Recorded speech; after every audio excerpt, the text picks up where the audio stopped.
코로나19 방역사령관인 정은경 현 질병관리본부장이 질병관리청 초대 청장으로 취임하게 되었습니다. 이에 따라 국내에서도 질병관리본부의 영웅으로 불리운 정은경 본부장을 비롯한 관련 보도가 쏟아집니다. 질병관리본부는 오는 12일부터 질병관리청으로 승격해 감염병 대응 총괄 기관으로서 위상이 강화됩니다. 정원도 기존 대비 42% 순증하며 1476명 규모로 커지는 등 대폭 정비된 모습인데요. 그 이유는 정부가 6월 발표한 당초 개편안은 질병관리청의 연구 기능을 보건복지부로 이관하며 정원을 대폭 축소해 무늬만 승격이 아니냐는 논란이 일었으나 이번 재개정안은 질병관리청 정원을 크게 늘렸습니다. 특히 전체 시도에 전담 조직을 설치하는데 최근 의사파업 등으로 드러난 사실 중에 하나는 지방의 의료계 인력이 절대적으로 부족하므로 이번 기회에 관련 인력이 보충되어서 앞으로 질병 관련한 업무에 숨통이 트이는 국면으로 전환되기를 바라는 목소리가 다방면에서 들려오는 것입니다. 당시 악화된 국민 여론에 문재인 대통령까지 나서 전면 재검토하라는 지시를 내린 바 있습니다. 이는 코로나19 장기화 및 앞으로 이런 전 세계적 감염이 생길 때를 비롯 각종 질병에 대해 효율적으로 대처하기 위한 포석으로도 해석되고 있습니다. 한국 코로나19의 상징적 인물이 승진했다는 소식이 나오자 전 세계의 각종 언론들, 특히 일본에서도 관련한 보도가 송출되고 있는 모습입니다.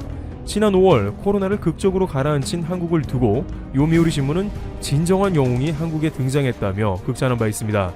해당 신문은 연일 차분한 말투로 현재 상황을 설명하고 있으며 국민 신뢰를 얻고 있다고 말하면서 서울대 출신의 정 본부장이 메르스 유행 등의 경험을 바탕으로 맹활약하고 있다고 보도했습니다.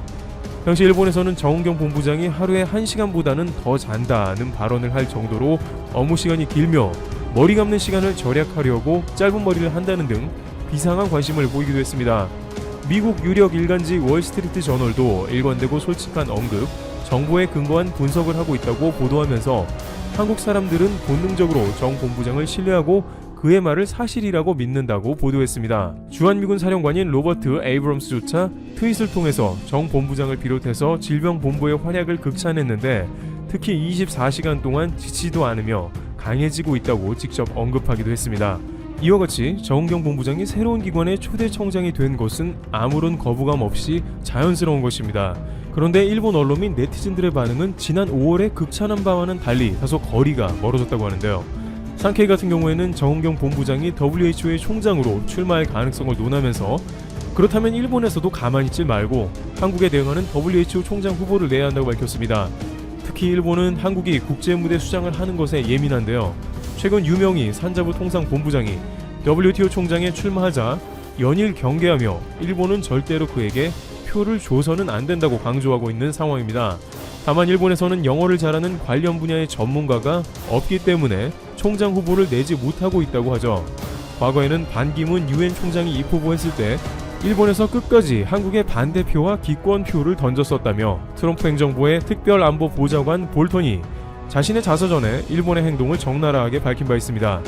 그러다 보니 한국에서 만약 정은경 본부장이 승진하여 질병관리청장이 된다면 그만큼 커리어가 쌓이게 되며 WHO 총장으로 가는 교두보가 되는 게 아니냐는 것입니다. 안 그래도 일본은 한국의 감염자가 늘었다고 하기만 하면 각종 언론에 한국의 방역이 무너졌다고 대서특필합니다. 또한 네티즌들은 K방역 성공했다더니 꼴 좋구나 혹은 한국 정부가 정치적으로 활용하는 K방역의 최후라는 댓글이 거의 항상 베스트를 받고 있습니다.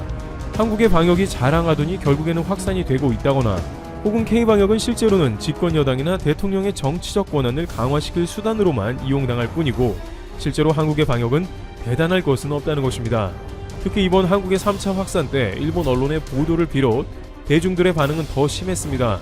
일본은 방역이 무너져 1000명 이상의 확진자가 대거 나오고 있었고 그 가운데 아베 총리까지 사임하는 등 사회적으로 분위기가 많이 좋지 않은데 한국이 잘하고 있다는 뉴스가 일본에 곱게 들릴 리가 없는 것입니다. 일본의 데일리 온라인은 다소 황당한 논리도 전개하는데요. 한국의 의사 파업이 이어지고 있는데 전공의들이 자신들을 무시한 합의안이라고 이야기하자 한국은 일본과의 위안부 합의를 무시하듯이 의사들과의 약속도 간단하게 저버린다고 하면서 의사들이 없는 K방역이 잘 될 리가 없으며 곧 의료 붕괴가 될 수 있는 조짐도 보인다고 전합니다. 이렇게 한국 방역이 잘 안 됐으면 하는 바람이 지속적으로 이어지는 가운데 정은경 본부장이 청장급으로 승진되는 뉴스가 결국에는 한국에서 WHO 총장을 준비시킨다며 또 여론이 안 좋은 것이죠. 여기에 단골처럼 등장하는 레파토리는 한국이 친중국 국가이기 때문에 WHO 총장이 나오면 안 되니 정은경 본부장이 승진해서 총장 자리에 앉게 되면 WHO는 중국의 입김이 더 세진다는 것입니다. 상케이는 누누이 WHO 총장을 교체하는 이유로 친중국 성향을 예로 들었습니다. 테드로스 총장이 중국의 말을 잘 들어 이번 팬데믹을 악화시키는 데 상당한 기여를 했는데 한국은 친중 국가이므로 WHO 총장이 한국에서 나오면 중국의 영향력이 강화되고 이를 일본에서 막아야 한다는 것입니다. 게다가 일본은 자신들은 미국과 관계가 좋은데 트럼프 대통령은 WHO가 중국의 꼭두각시라며 WHO에서 탈퇴하려고 한다는 것입니다. 이렇게 되면 한국을 속국으로 보는 중국이 영향력을 발휘해서 WHO가 몰락한다는 것입니다. 32년 전에 WHO 총장을 배출했던 일본이므로 가만히 있으면 안 된다는 것입니다. 또한 일본은 의료보험을 비롯해서 각종 보건, 의료 분야에서 우수한데 단순히 한국이 초기에 방역을 잘했다고 해서 WHO 총장을 헌납하는 것은 말이 안 된다는 것입니다.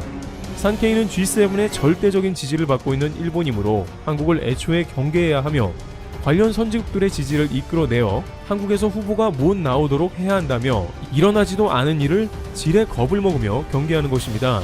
그런데 실제 상황은 그리 좋은 것 같지는 않습니다. 왜냐하면 전 세계적으로 보면 이번 팬데믹 사태에서 가장 잘한 나라로 한국이 언급되고 있기 때문입니다. 굳이 언론사를 일일이 나열하기 힘들 정도로 한국은 주목을 받았으며 이런 나라에서 WHO 총장이 나온다 한들 큰 이견이 없을 것으로 파악되고 있습니다. 게다가 그 중심에서 진두지휘한 정은경 본부장이 국민들의 막대한 지지를 등에 업고 WHO 총장에 나서게 되면 한국뿐 아니라 전 세계에서 응원할 것으로 보입니다. WHO 자체에서도 한국에서 진행되는 코로나19 관련 연구를 참가하고 싶다며 일찌감치 한국의 방역 성과를 높게 평가한 바 있습니다.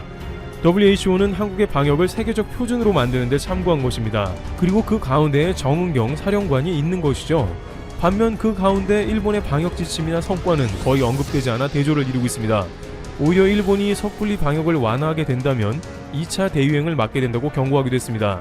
또한 현재 WHO 테드로스 총장이 늑장 대응 및 중국과의 관계 등으로 적지 않게 욕을 먹은 반면에 정은경 질병관리본부장은 전세계 언론이 SNS도 하지 않고 자화자찬도 없는 겸손한 수장이라며 극찬한 바 있기 때문에 누구보다도 WHO 총장의 중요성을 인식하고 있고 차기 총장만큼은 검증된 실력파가 앉아야 한다는데 공감하고 있어 가장 적격인 인물로도 손색이 없다는 것입니다.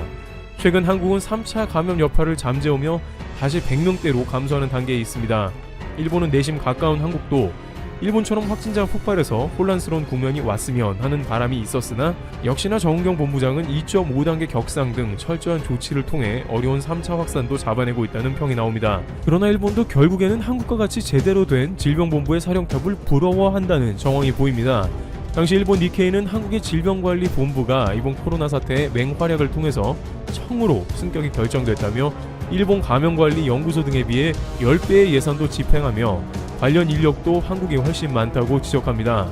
결국 일본은 코로나가 창궐한 지 수개월이 지난 7월경에 자민당에서 질병 담당할 정부 조직을 만들자고 제안했고 뒤늦게나마 관련 사안에 대한 논의에 들어갔습니다. 이웃나라 한국의 질병본부를 보면서 고려하지 않을 수 없었다는 것입니다. 이처럼 한국이 국제무대에서 수장이 되면 그 아래에서 일본이 있다는 것을 견디지 못해서인지 일본은 지난 수십 년간 한국이 국제무대의 수장 자리에 진출하는 것을 다양하게 방해하는 모습이 나옵니다. 앞으로 WHO 총장에 입후보하게 될 한국이 일본과 어떠한 경쟁을 하게 될지도 귀추가 주목되고 있습니다. 트래블티브 여기서 마치겠습니다. 감사합니다. 안녕하세요. 즐거운 라디오입니다. 오늘도 제 방송을 들어주셔서 진심으로 감사드립니다. 바쁘시겠지만 좋아요, 알람, 구독, 댓글 한 번씩 꼭 부탁드립니다. 자, 오늘의 주제 중국 화웨이 미국 때문에 15일부터 반도체 공급 전격 차단 점유율 나락으로 스마트폰 시장 퇴출 시작 삼성 초유의 반사이익이라는 주제로 여러분들과 한번 이야기를 나누어 보려고 합니다. 미국이 중국 통신기업이죠. 이 중국 화웨이에 대한 추가 제재가 15일 발효됨에 따라 삼성전자 그리고 SK하이닉스 등 국내 메모리 반도체 기업도 결국 영향을 받게 되었습니다.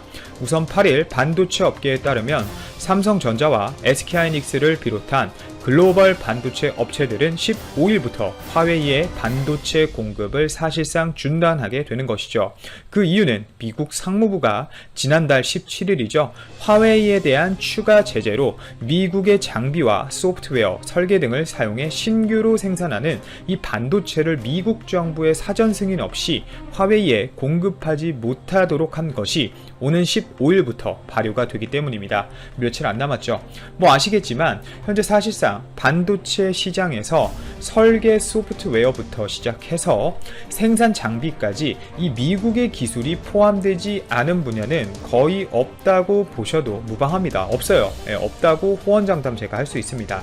어떤 장비 소프트웨어든 미국 기술이 안 들어갈 리가 없겠죠. 이 때문에 중국 업체들을 제외하고 미국의 영향력 아래에 있는 글로벌 반도체 기업들은 15일부터 대부분 공급을 중단할 수밖에 없다는 것이 업계의 관측입니다. 만에 하나 미국의 허가를 받으면 예외적으로 화웨이에 공급할 수 있지만 사실상 현실성이 너무나 없는 환상 같은 이야기이고, 또 만약 허락을 하더라도 미국 정부가 어느 범주까지 어느 라이센스를 부여할지는 아무도 알 수가 없다는 것이죠. 특히 우리나라 업체 중에서는 메모리 반도체가 주력인 삼성전자와 SK하이닉스도 화웨이 공급을 중단할 예정이라고 합니다.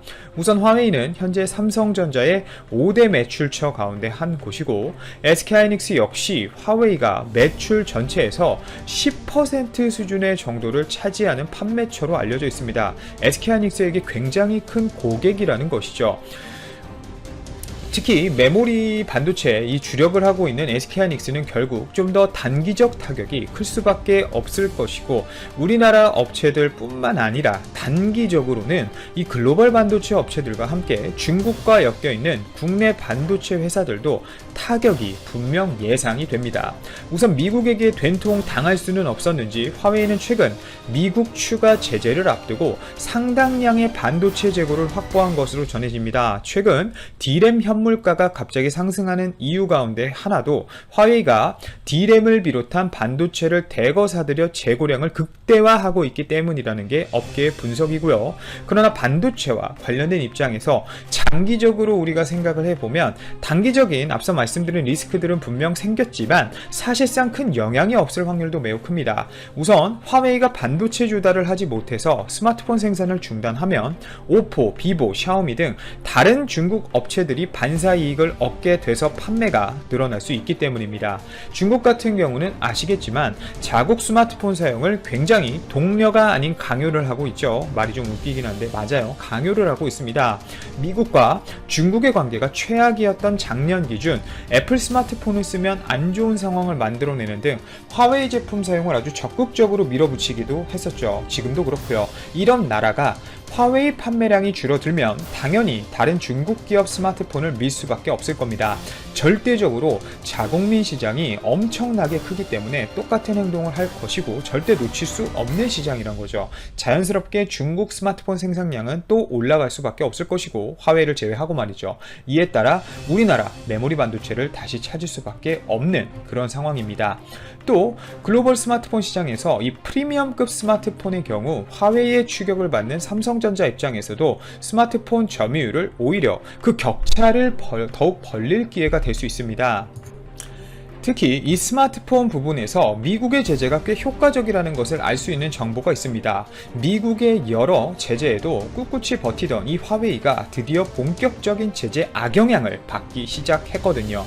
미국의 각종 제재로 스마트폰 생산과 판매에 차질이 빚어지자 협력 업체에 주문하는 부품량을 아주 확 줄여버린 것입니다. 스마트폰 업계에서는 이 화웨이는 내년 스마트폰 시장에서 판매량이 급감하며 점유율이 한 자릿수로 폭락할 것으로 예상 중인데요.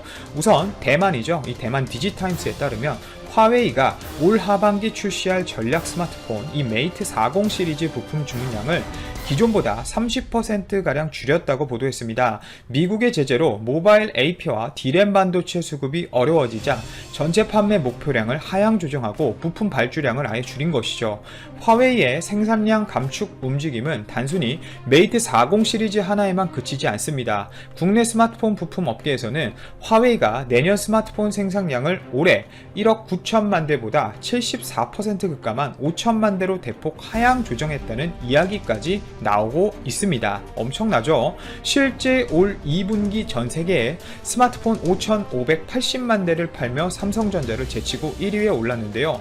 하지만 미국이 사실상 화웨이로의 전 세계 반도체 공급을 막으면서 화웨이도 더는 공격적인 생산과 판매가 불가능해진 것이죠.